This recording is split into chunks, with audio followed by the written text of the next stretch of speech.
नमस्कार दोस्तों, स्वागत है आपका Shri Ravi online classes history question में। 1 से लेकर के 55 तक क्वेश्चन है। पहले अपन ने एक वीडियो डाला था, उसमें कर लिए थे। इसमें 56 से लेकर 106 तक क्वेश्चन आएंगे। अगर आपने वो वीडियो नहीं देखा है तो उसका लिंक इस वीडियो के डिस्क्रिप्शन में मिल जाएगा। पहले ज़रूर जा कर के वो वीडियो देख लें और उसके बाद में ये वीडियो स्टार्ट करते हैं। ये प्रश्न है पुराने पेपर में आए हुए प्रश्न। तो पुराने पेपर में जैसे आरएएस है, आईएएस है, यूपी लोक सेवा आयोग है, बिहार लोक सेवा आयोग है, उत्तराखंड लोक सेवा आयोग है, छत्तीसगढ़ लोक सेवा आयोग है, उन सभी का क्या के संग्रह लेके आए हैं और उस सब में जो अच्छे अच्छे क्वेश्चन हैं वो सब है इसमें आपके सामने प्रोवाइड करवाया गया है और उम्मीद करता हूँ आप लोगों को पसंद आएगा। अगर पसंद आए तो वीडियो को लाइक करना, चैनल को सब्सक्राइब करना, अपने दोस्तों के साथ शेयर करना और बेल आइकन ज़रूर दबा लेना, ताकि क्या है कि कोई भी वीडियो जब भी मैं डालूँ आपके पास नोटिफिकेशन सबसे पहले पहुंच जाए और आप है उस वीडियो को देख सकें और एग्ज़ाम में तैयारी करने वाले स्टूडेंट को एग्ज़ाम में अच्छा स्कोर करने का सहयोग मिले। अब अपन क्वेश्चन करते हैं। क्वेश्चन संख्या 56। अधोलिखित में से कौन सा या कौन से विशुद्ध पूरा पाषाण उपकरण हैं? तो पूरा पाषाण उपकरण कौन सा है, इसमें से पहले अपने को ये देखना है कि कौन सा नहीं है। तो इसमें नहीं में आ जाए तो हस्तकुठार ये था, विदारणी ये था, वेदनी और तक्षणी ये भी था, क्वार्टरजाइट ब्लेड ये पूरा पाषाण काल के समय नहीं था। तो 1, 2 और 3 जिस ऑप्शन में है उसको अपने को चिन्हित करना है। तो पहले में ये है, तो अपना आंसर हो जाएगा 1, 2, 3। तो पूरा पाषाणकालीन उपकरण कौन से हो गए? हस्तकुठार, विदारणी, वेदनी या तक्षणी। अब अगला क्वेश्चन देखते हैं। 57 नंबर।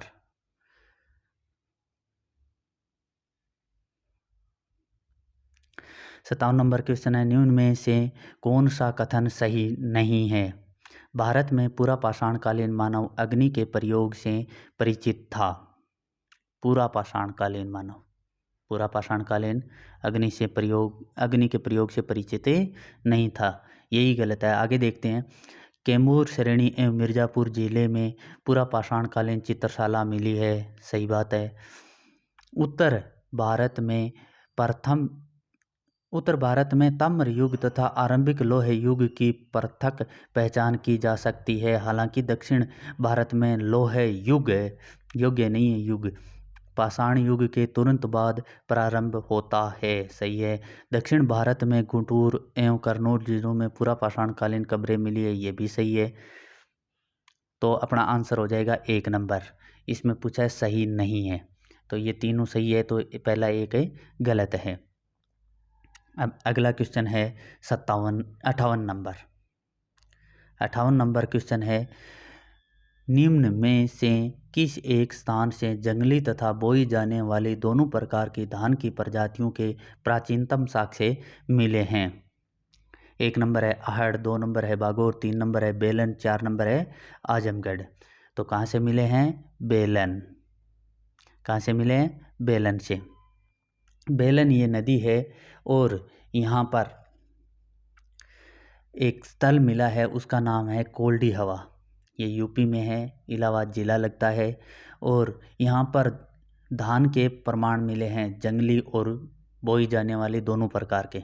यहाँ पे घड़े भी मिले हैं जिसमें ये धान रखा जाता था, ठीकरे भी मिले हैं जिस पे धान के दानों के अवशेष मिले हैं और पुआल भी मिला है। अब अगला क्वेश्चन है 59 नंबर। नीचे दिए गए कौन से एक विकल्प में हड़प्पा संस्कृति की परिपक्व स्थिति से पूर्ववर्ती अवस्था है? तो पूर्ववर्ती अवस्था कौन सी है? आमरी व कांचीबेग, 2 नंबर कब्रिस्तान एच व झूकर, 3 नंबर कब्रिस्तान एच व अमरी और 4 नंबर है कब्रिस्तान एच व कैंचीबेग। तो इसमें अपना आंसर हो जाएगा 1 नंबर आमरी व कांचीबेग। अब अगला क्वेश्चन है 60 नंबर।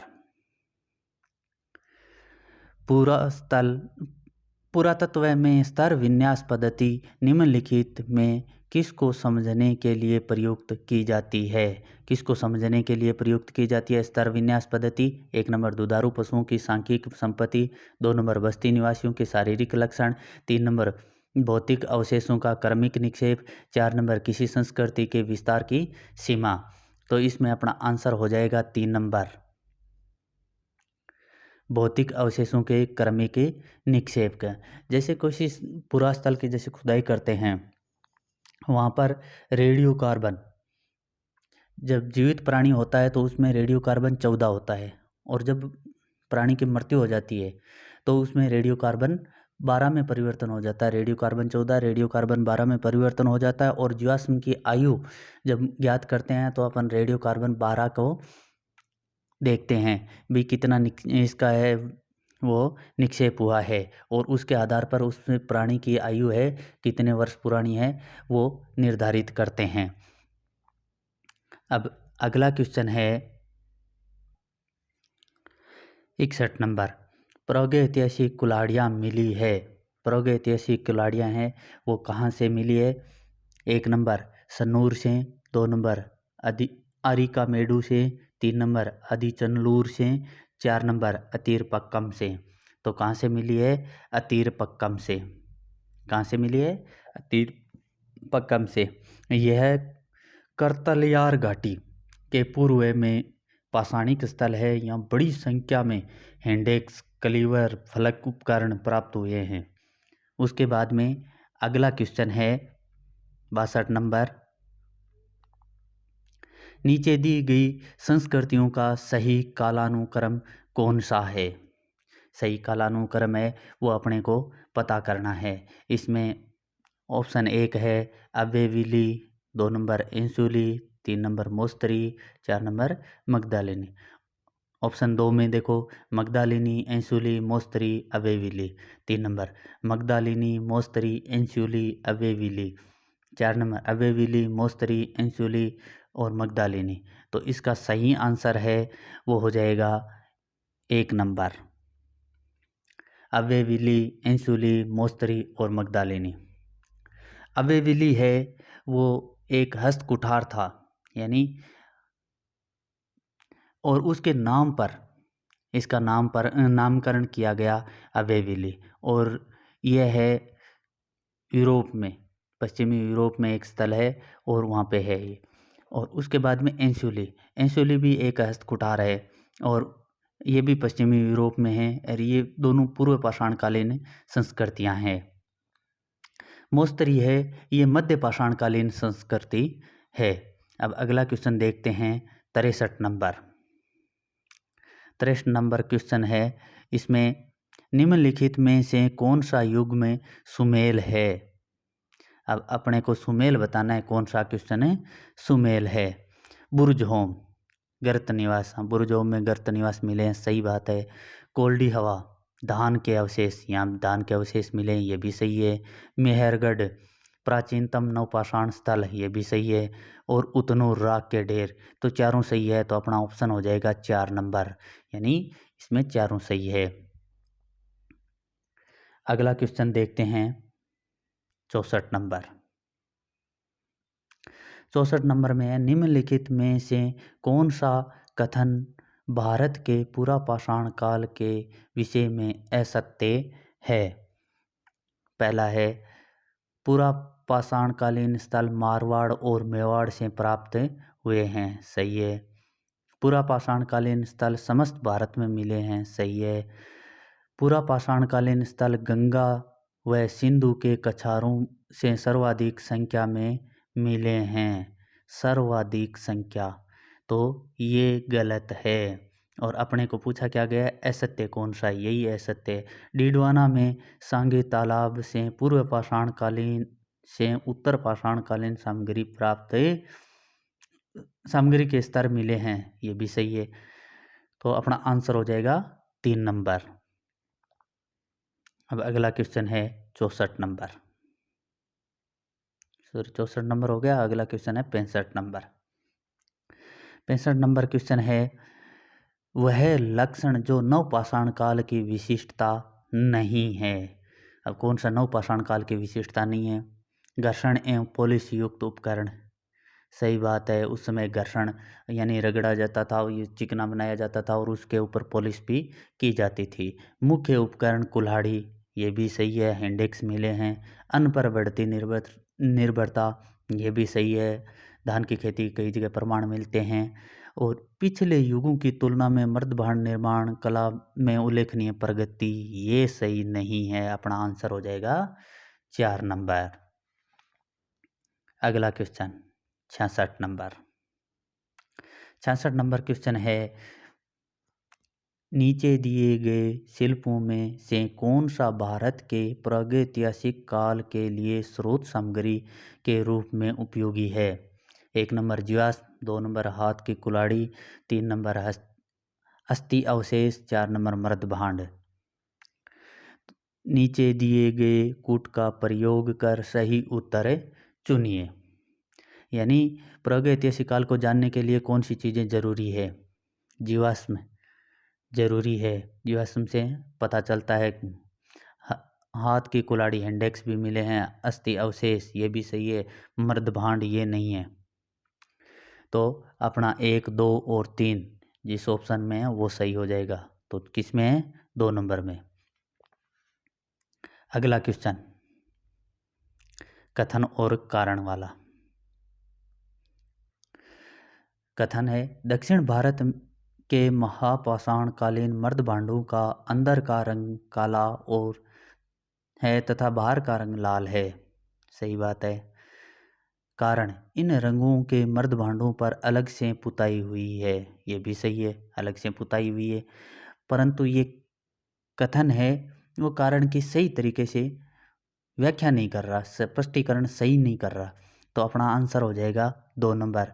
कथन और कारण दोनों सही है तथा कारण कथन का सही स्पष्टीकरण नहीं है। अगला क्वेश्चन 68 नंबर। 68 नंबर क्वेश्चन में निम्नलिखित में से कौन सा एक औजार पूरा पाषाण संस्कृति से संबंधित नहीं है? गंडासा, विदारणी, सेल्ट, कुल्हाड़ी। तो कुल्हाड़ी है, सेल्ट नहीं है। विदारणी है और गंडासा भी है। तो अपना आंसर हो जाएगा सेल्ट, 3 नंबर। अगला क्वेश्चन,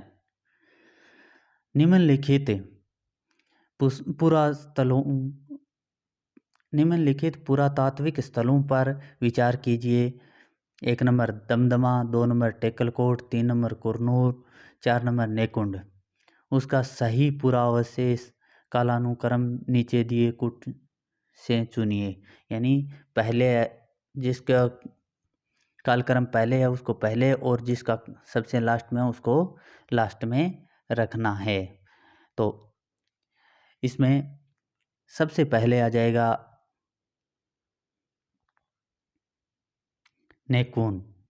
कुरनूल, सबसे पहले आ जाएगा कुरनूल। उसके बाद में आ जाएगा दमदमा, उसके बाद में आ जाएगा टेकलकोट और उसके बाद में नेकुंड। सबसे लास्ट में आ जाएगा नेकुंड। तो अपना आंसर हो जाएगा 1 नंबर। ये दमदमा है वो मध्य पाषाणकालीन स्थल है। कुरनूल गुफाएं हैं, उच्च पूरा पाषाणकालीन है। टेकलकोट है वो नव पाषाणकालीन है। और अगला क्वेश्चन है, निम्नलिखित में से कौन सा स्थल एक महत्वपूर्ण मध्य पाषाणकालीन स्थल है? तो कौन सा स्थल है जो मध्य पाषाणकालीन है? 1 नंबर है आहड़, 2 नंबर है कालीबंगा, 3 नंबर है बागौर और 4 नंबर है गणेश्वर। तो अपना आंसर कौन सा हो जाएगा? 3 नंबर बागौर। अगला क्वेश्चन देखते हैं। देखो, कितनी वेदिकाएं स्वहन संस्कृति स्थल से प्राप्त हुई है? 3, 4, 2, 5। तो कितनी संस्कृति प्राप्त हुई है? 5। अगला क्वेश्चन है, ब्रूस फुट ने उत्तर पाषाणकालीन औजारों को कितने वर्गों में बांटा है? ब्रूस फुट ने जो औजारों का वर्गीकरण किया है, उत्तर पाषाणकालीन औजारों को कितने वर्गों में बांटा है, इसके बारे में पूछा गया है। 1 में 48, 2 में 78, 3 में 58 4 में 38, तो कितने वर्गों में बंटा है? 78। अपना आंसर हो जाएगा 2 नंबर। अगला क्वेश्चन 73 नंबर क्वेश्चन है, निम्नलिखित में से असत्य कथन पहचानिए। काले व लाल मृदभांड का संबंध महापाषाण कालीन संस्कृति से है। सही है। दक्षिण भारत में ताम्र कांस्य युग नहीं आया, ये भी सही है। दक्षिण भारत में लोह काल के बाद नवपाषाण काल आया, ये गलत है। इलाहाबाद, मिर्जापुर, वाराणसी क्षेत्र में उत्तर भारत के महापाषाण काल के स्थल पाए गए हैं। सही है। तो अपना आंसर हो जाएगा 3 नंबर। असत्य पूछा है ना, तो असत्य कौन सा है? 3 नंबर। अगला क्वेश्चन 74 नंबर क्वेश्चन है, भारत में पूर्व प्रस्तर युग में अधिकांश औजार बने थे। शैलखड़ी के, स्फटिक के, इंद्रगोपमणि के, गोमेद के। तो किसके बने हुए थे? स्फटिक के। अपना आंसर हो जाएगा 2 नंबर। अगला क्वेश्चन है, निम्नलिखित युग्मों पर विचार कीजिए। 1 नंबर बस्ती स्थल चिरांद, 2 नंबर समाधि स्थल पोरकालम, 3 नंबर बस्ती एवं समाधि स्थल पिकलेहाल। इनमें से कौन सा युग में सही सुमेलित किए गए हैं? नीचे दिए कूट में चुनिए। यानी कौन से स्थल हैं जो एकदम सही सुमेलित कर रखे हैं? चिरांद है, बस्ती स्थल है, सही है। समाधि स्थल पोरकाला में, ये भी सही है। बस्ती और समाधि स्थल पिकलियाल, ये भी सही है। तीनों सही है। तो इसका आंसर हो जाएगा 3 नंबर। चिरांद है, ये बिहार में है और ये नवपाषाणिक स्थल है। यहाँ अस्थि और प्रस्तर के उपकरण, गारे और सरकंडे के घरों के अवशेष, चावल और मूंग की फसल का संग्रह यहाँ पर मिला है। चावल और मूंग इम्पोर्टेंट है। चावल की खेती के तो प्रमाण है कोल्डी हवा से मिलते हैं। मूंग यहाँ इम्पोर्टेंट है। मूंग की खेती के प्रमाण कहाँ से मिलते हैं? चिरांद, बिहार से। उसके बाद में ये पिकली हल है, ये कर्नाटक में है और यहाँ पर बस्ती और समाधि स्थल दोनों मिले हैं। और पोरकालम है, ये समाधि स्थल है, यानी समाधान केंद्र यहाँ पर मिला है। अगला क्वेश्चन है 76 नंबर।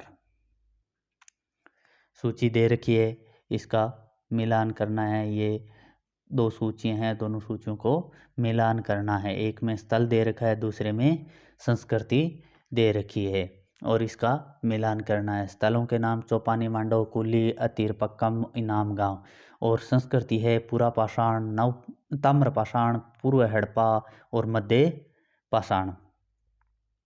इसका आंसर देखते हैं। ये चौपानी मांडव है। चौपानी मांडव है, ये मध्य पाषाण काल का है। किस काल का है?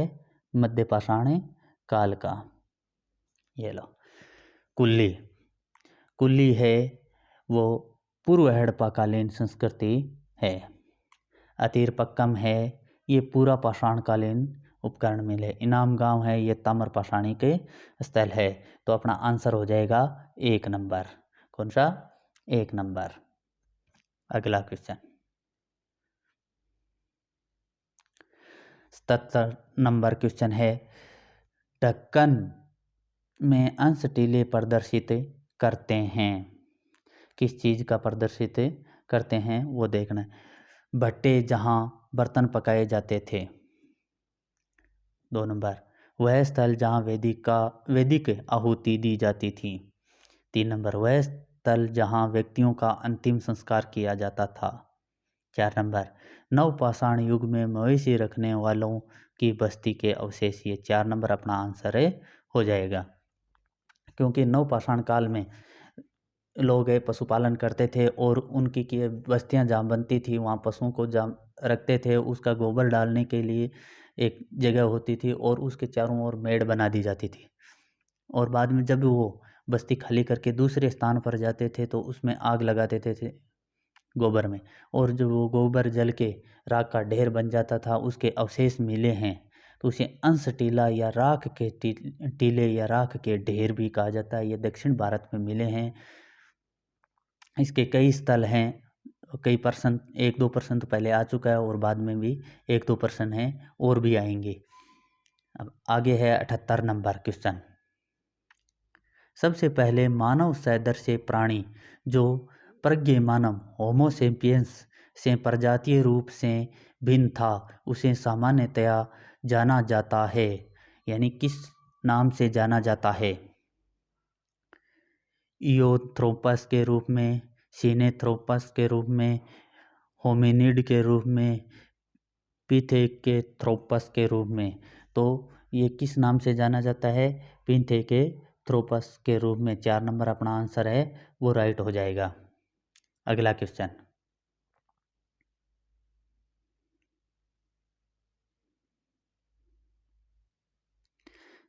79 कथन और कारण वाला क्वेश्चन है।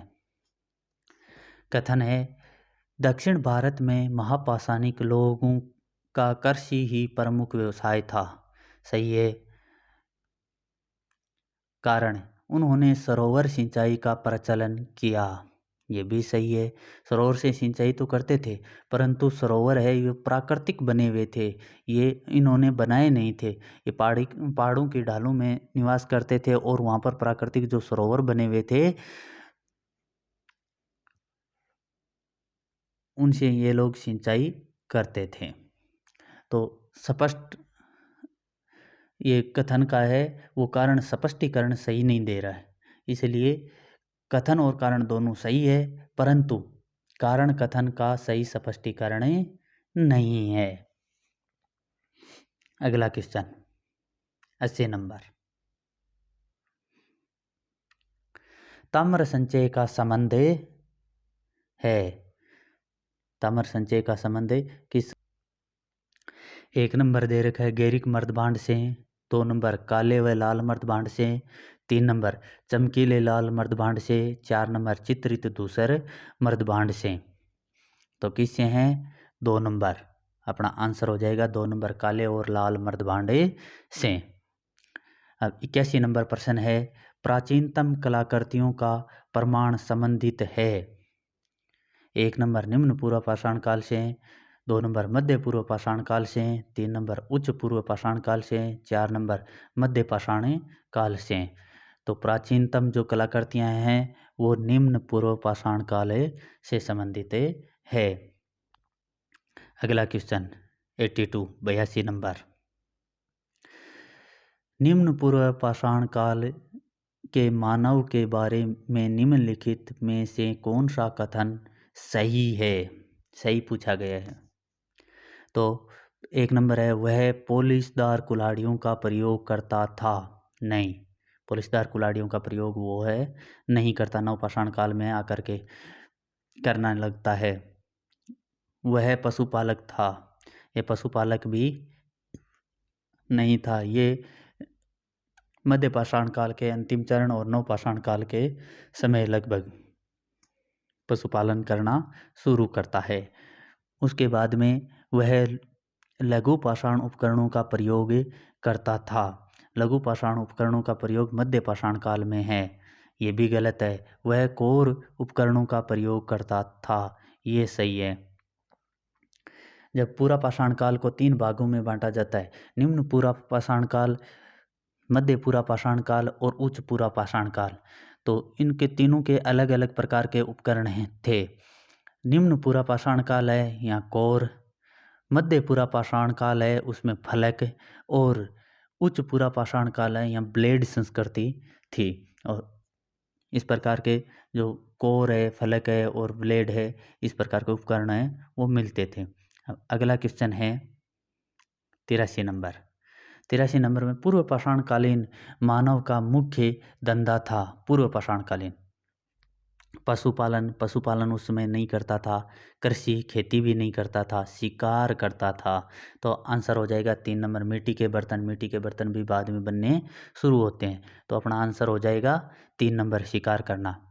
राख के टीले किस क्षेत्र की नवपाषाण की संस्कृति से संबंधित है? ये प्रश्न आया था, मैंने बताया भी था। इसमें दक्षिण भारत हो जाएगा। अगला क्वेश्चन है 85 नंबर। 85 नंबर क्वेश्चन है, सिंहावल एक पुरा स्थल है। निम्न पूर्व पाषाण संस्कृति का, मध्य पूर्व पाषाण संस्कृति का, उच्च पूर्व पाषाण संस्कृति का, मध्य पाषाण संस्कृति का। तो किसका है? 1 नंबर आंसर हो जाएगा निम्न पूर्व पाषाण संस्कृति का। किसका? निम्न पूर्व पाषाण संस्कृति का। अब अगला क्वेश्चन है 86 नंबर। मिलान करना है, 2 सूचियां दे रखी है, उनका मिलान करना है। एक में स्थान के नाम हैं, दूसरे में संस्कृति के नाम हैं। रंगपुर, रंगपुर है। रंगपुर, सोहन, आदि चंदलूर, बुरजहोम स्थानों के नाम। और संबंधित संस्कृति पुरा पाषाण, नवपाषाण, ताम्र पाषाण, मध्य पाषाण और महापाषाण। तो रंगपुर है, ये था ताम्र पाषाण कालीन संस्कृति से संबंधित। उसके बाद में सोहन, सोहन है पुरा पाषाण कालीन संस्कृति। आदि चंदलूर है महापाषाणिक संस्कृति। और बुरजहोम है नवपाषाण संस्कृति। तो इससे अपना आंसर हो जाएगा 3 नंबर। अगला क्वेश्चन, ये भी सूची को सुमेल करना है और नीचे कूट है, उसमें से आंसर अपने को देना है। एक तरफ पुरातात्विक स्थल है और दूसरी तरफ विशिष्ट लक्षण हैं। तो पुरातात्विक स्थल कौन कौन से दे रखे हैं?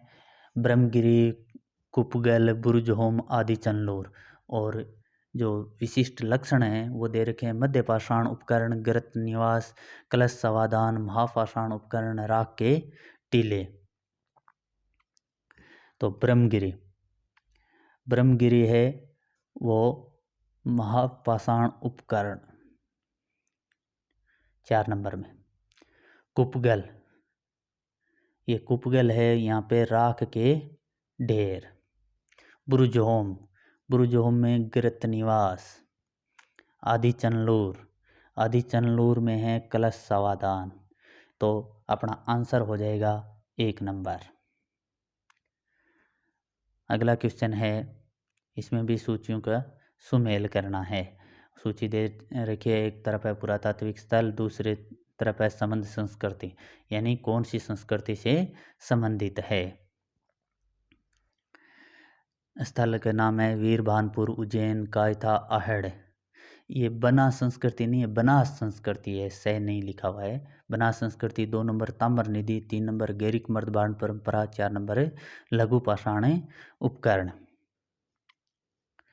तो इसमें वीर भानपुर है वो लघु पाषाण उपकरण, उज्जैन है गैरिक मर्दबाण परंपरा, कायथा है ताम्र निधि और आहड़ है बनास संस्कृति। तो इसमें आंसर हो जाएगा 4 3 2 1, 4 3 2 1 तीसरे में है। अब अगला क्वेश्चन है 89 नंबर। 89 नंबर क्वेश्चन है, 89 नंबर क्वेश्चन, निम्नलिखित में से कौन सा सही सुमेल नहीं है? सुमेल कौन सा नहीं है, इसके बारे में बताना है। चिरांद बिहार में है, सही है, चिरांद बिहार में। दाहिमाबाद महाराष्ट्र में, ये भी सही है। कायथा कर्नाटक, कर्नाटक में नहीं है, मध्य प्रदेश में है। और थोड़ा छोटा कर लेता हूँ,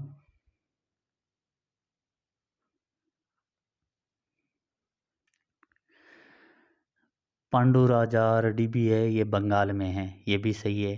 तो अपना आंसर हो जाएगा 3 नंबर, कर्नाटक।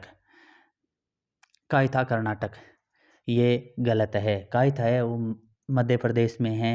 और उज्जैन जिले में चंबल की एक सहायक नदी है काली सिंध, काली सिंध के किनारे बसा हुआ नगर है।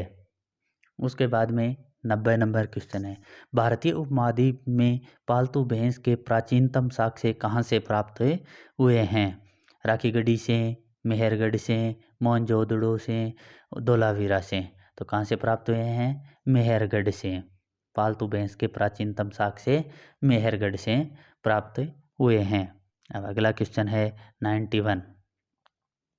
सूचियाँ दे रखी है, उसका मिलान अपने को करना है।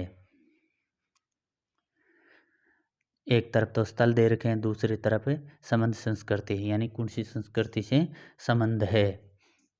स्थल है सराय, नहर, राय, पटने, सेफई, महूर जारी। और जो संस्कृति है उच्च पूर्व पाषाणिक, गैर मर्दभांड परंपरा, महास्य समाधि और मध्य पाषाण युगीन। पहले में सराय नहर है, ये मध्य पाषाणिक, मध्य पाषाण युगीन है। पटने हैं उच्च पूर्व पाषाणिक। सेफई है, ये गैर मर्दभांड परंपरा। और महूर जारी है महास्य समाधि। तो अपना आंसर हो जाएगा 4 नंबर। अगला क्वेश्चन है 92 नंबर। आमरी संस्कृति कहाँ विकसित हुई? सिंध में, अफगानिस्तान में, कच्छ में, बलूचिस्तान में। तो इसका आंसर हो जाएगा 1 नंबर, सिंध में। प्रागैतिहासिक काल का कौन सा स्थल ताम्रवती के नाम से प्रसिद्ध था? 1 number Maheshwar, 2 number Gilund, 3 number Kayatha, 4 number Ahar. तो कौन सा स्थल था? आहेड़। पशुपालन का प्राचीनतम साक्ष्य कहाँ से प्राप्त हुआ है? पशुपालन का प्राचीनतम साक्ष्य है 1 नंबर कोल्डी आवाज, 1 नंबर कालीबंगा, 2 नंबर कोल्डी आवाज, 3 नंबर बागौर, 4 नंबर सराय नहर राय। तो कहाँ से प्राप्त हुआ था? बागौर से। बागौर ये भीलवाड़ा में है, राजस्थान में। अगला क्वेश्चन है 95 नंबर। निम्नलिखित में से कौन सा वक्तव्य सही नहीं है? तो सही नहीं है पूछा है। तो पहला दे रखा ऑप्शन, प्रागैतिहासिक शैलाश्रयों में मानव गतिविधियां चित्रित नहीं है। चित्रित कैसे नहीं है? ना भीमबेट का अच्छा खासा उदाहरण है। उसके बाद में नवपाषाण काल में मानव समाज की रचना नहीं हुई। सही बात है। पूरा पाषाणकालीन उपकरणों पर मानव गतिविधियां प्राप्त नहीं हुई, ये भी सही है। भारत में पाषाणकालीन मानव का जीवाश्म नहीं मिला, ये भी सही है। तो अपना आंसर हो जाएगा 1 नंबर। अगला क्वेश्चन 96 नंबर। प्रारंभिक पूर्ण मानव को किस नाम से जाना जाता था? पूर्ण मानव था, उसको किस नाम से जाना जाता था? मैगडलिनियन, 2 number ग्रीवाल्डी, 3 number Cro-Magnon, 4 number Neanderthal. तो किस नाम से जाना जाता था? क्रोमैग्नान। किस नाम से जाना जाता था? क्रोमैग्नान। 3 नंबर। मानव का विकास है वो टर्सरी युग में, पूर्व टर्सरी युग में होता है। और जो रामापिथेकस और ऑस्ट्रेलोपिथेकस है, मानव के आदि पूर्वज हैं। रामापिथेकस है वो जंगली क्षेत्र में रहता था, ऑस्ट्रेलोपिथेकस है वो मैदानी क्षेत्र में। इसके बाद में पिथेकेंथ्रोपस इरेक्टस मानव प्रजाति आती है। उसके बाद में होमोसेपियंस, क्रोमैग्नान, ग्रिमाल्डी के रूप में आधुनिक मानव का विकास हुआ। और प्रारंभिक पूर्ण मानव है वो क्रोमैग्नान था। उसके बाद में 97 नंबर क्वेश्चन है, निम्न में से किस मध्य पाषाणकालीन पुरास्थल से मृगशृंग के छल्लों की माला के प्रमाण मिले हैं?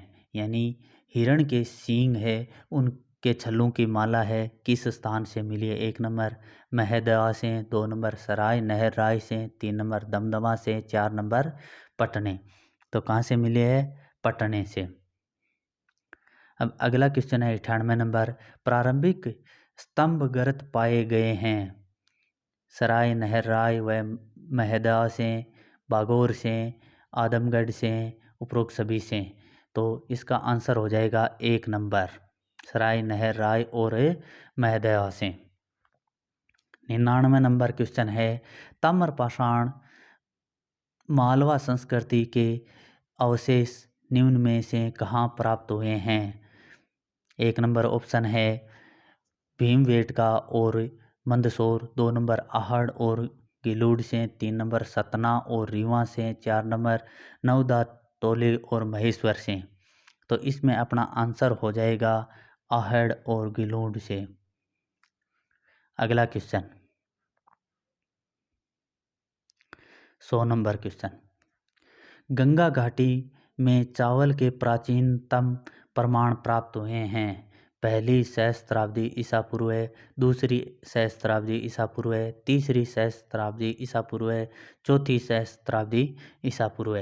तो इसका आंसर हो जाएगा चौथी सहस्त्राब्दी ईसा पूर्व। अगला क्वेश्चन है, गणेश पूजा का साक्ष्य प्राप्त हुआ है। गणेश पूजा का साक्ष्य 1 नंबर जौरवे से, 2 नंबर मालवा से, 3 नंबर इनाम गांव से, 4 नंबर देमावाद से। तो कहाँ से प्राप्त हुआ है? देमावाद से। अगला क्वेश्चन है 102 नंबर, रॉबर्ट ब्रूस फुट को भारत में सर्वप्रथम पूर्व पाषाणकालीन उपकरण कब मिले थे?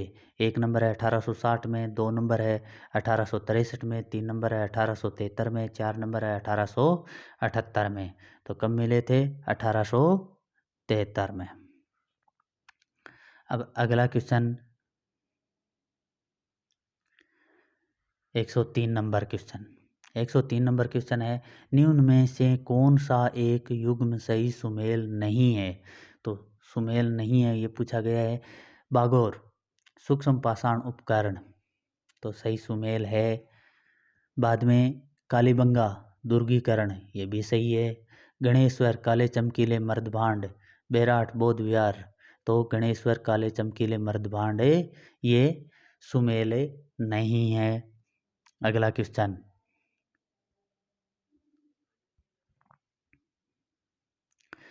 कूट मिलान करना है। 2 सूचियां दे रखी है, एक में स्थल के नाम हैं और दूसरे में स्थान यानी किस राज्य में है।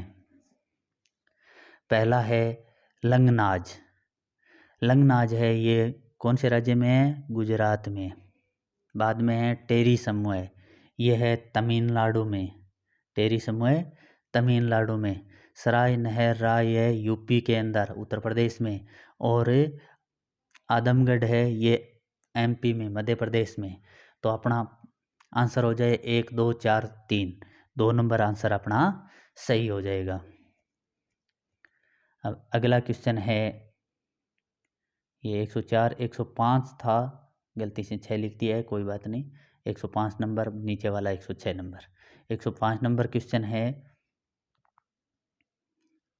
ताम्रपाषाणकालीन संस्कृति के बारे में निम्नलिखित कथनों को पढ़िए और सही उत्तर का चयन कीजिए। ए, ताम्रपाषाणकालीन लोग मुख्यतः ग्रामीण समुदाय में रहते थे, सही है। ये देमावाद है। देमावाद कायथा संस्कृति का स्थल है, ये गलत है। तो अपना आंसर हो जाएगा केवल एक सही, तो 1 नंबर आंसर हो जाएगा। अब अगला क्वेश्चन है 106 नंबर, कथन और कारण वाला। कथन, प्रागैतिहासिक भारत के संदर्भ में अधिकतर कृषि स्थलों से नवपाषाणकालीन उपकरण भी उपलब्ध हैं। तो कथन अपना सही है, भी है, उपलब्ध हैं, कथन सही है। कारण, स्थायी कृषि गतिविधियों के लिए आवश्यक था कि विभिन्न प्रकार के सूक्ष्म पाषाण उपकरणों का विकास तथा उपयोग हो। नहीं, स्थायी कृषि के लिए नहीं, ये जीवों को मारने के लिए मध्य पाषाणकालीन विशेषता है। तो इसका कथन सही है, कारण गलत है। तो अपना ऑप्शन हो जाएगा 3 नंबर। उम्मीद करता हूँ दोस्तों आपको ये वीडियो पसंद आया होगा।